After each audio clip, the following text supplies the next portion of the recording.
aad baan idiin salaamayaa dhammaantiin waa walaalkiin weeye Fahad Shaakir maanta waxaan ka soo salaamayaa magaalo aad u qurux badan xad ilaa xad oo la yidhaahdo Belfast oo ku taala waqooyiga waddanka Ireland ama la yidhaahdo Northern Ireland waa magaalo waxa weeye runtii ana waxa yimaada dalxiisayaal aad u tiro badan magaaladan sidoo kalena waxay ka mid tahay boqortooyada waddanka Ingiriiska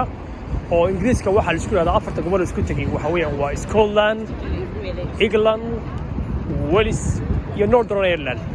marka waqooyiga Ireland iyadoo waxa weeyaan waana maamul ka mid ah Ingiriiska sidoo kalena waxa weeyaan waana maamulka hoostiisa u jira weeyaan marka casbideeda waxa la yiraahdaa Belfast hada si kale u dhigo waxa weeyaan sidoo kalena waxay u dhaxaysaa Ireland caadiga ee Republic of Ireland iyo Ingiriiska caadiga ahaa dhinaca kale isla magaalada kasta laga eegana marka laga yimaado inay u dhaxayso Ingiriiska iyo Ireland sidoo kale dhinaca kale waxay kala qaybisaa Ireland iyo Ingiriiska waxay kala qaybisaa Europe iyo Ingiriiska way kala qaybisaa runtii waa magaalo aad u qurux badan jawi degan bay qurux badan bay leedahay dadku aad bay u yimaadeen weliba dadka dalxiisayaasha aad bay u yimaadaan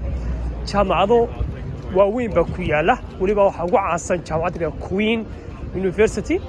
waxaa kaloo ku yaala meeshan aynu marba wax ka samayn doonaaye waxaa ku yaala iyadana oo weliba iyadana lama huraana meesha la yidhaahdo Titanic oo ah meel iyadana caana oo laga yaabo inaga laftigeena Soomaalidu aad in badan u maqasheen Titanic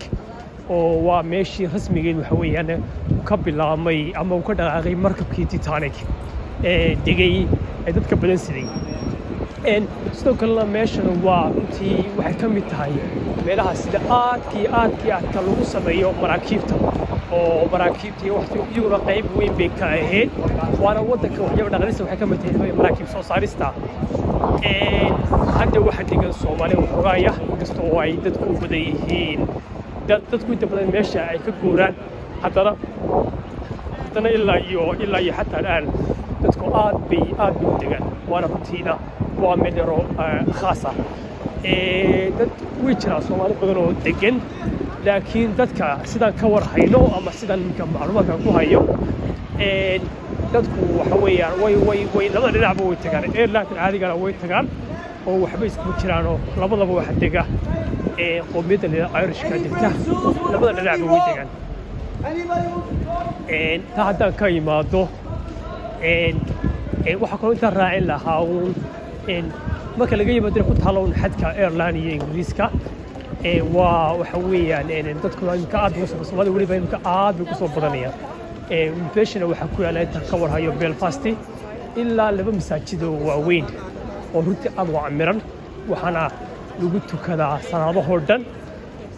intii hore koronuhu uu xidhnaa hadda intii dambe si fiican buu u shaqeeyaa weliba maalmaha jimcaha kale iyo aad baa loo yimaadaa waxa weeyaan waa heer sare weeyaan waxaa ka samaysan ilaa ururo Soomaaliya ka dhisay iyaguna runtiiguna si fiican u shaqeeya oo dadka markaa cusub dad kale imanayana aad u caawiya haddii aan intaa kale soo raaciyana waxaa kaloo runtiidana wax la ilaawi karana oo xasuus ah iyaga laftigooda ah in dadku iyaguna xoog soo badanayaan oo dad badan imanayaan ay si fiicanna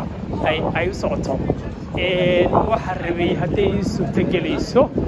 inaan haddaa arki lahaa qof Soomaali oo kale aan cabar warwareysano laakiin waxay la tahay Soomaalidu inay inta badan meelaha soo socodka iyo intaas aynu ku yara fara badnayn taa ma hubo laakiin insha Allah waan rajeynaya inuu qof uu helno qofkaas weliba uu si fiican ugu warramo oo jeegda guud magaaladu siday tahay dadka hore anagu waxaan dadka cusub baan ka midnahay magaalada wada ka soo horeeyay waana ka aqoon badan taana insha Allah waa rajeynaa halka waxa la isku weer waa meel runtii dadku ay aad u fadhiistaan maanta si gaar ah waxa uu helay waa maalin sabtiyo dadkuna baa iska fasaxaa marka dadka badankoodu way sabti badankoodu waxay sameeyaan socod bay iska sameeyaan familiyada iyo kuwaas iyo dhaqaaq iska fara badan bay sameeyaan marka taasi dacabtu ila fara badanaysay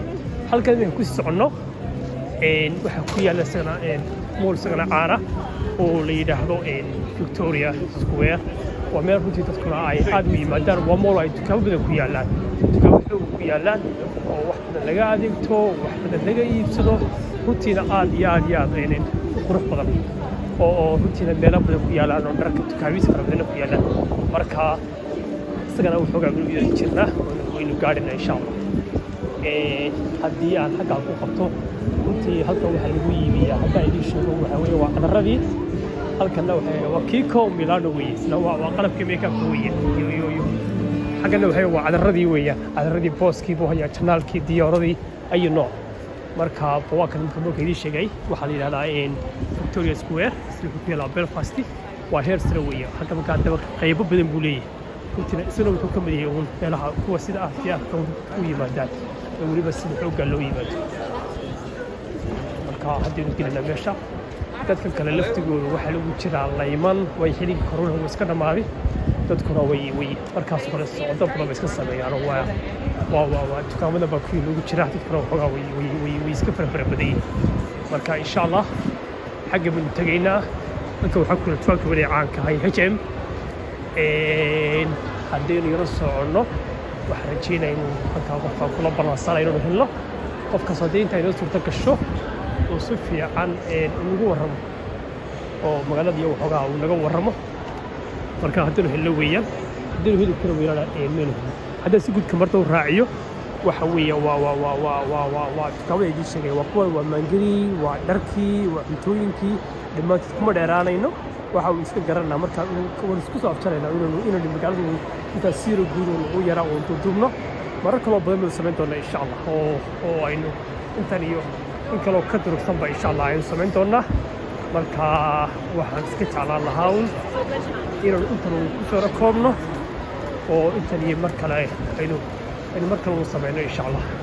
marka hadda intaas uma rabina ku soo gubayno waan idin salaamayaa assalaamu calaykum ورحمة الله وبركاته خير بيدير الجينيا قريب السلام يا جماعتنا فرحة بيدير الجينيا إن شاء الله يكون يقرأ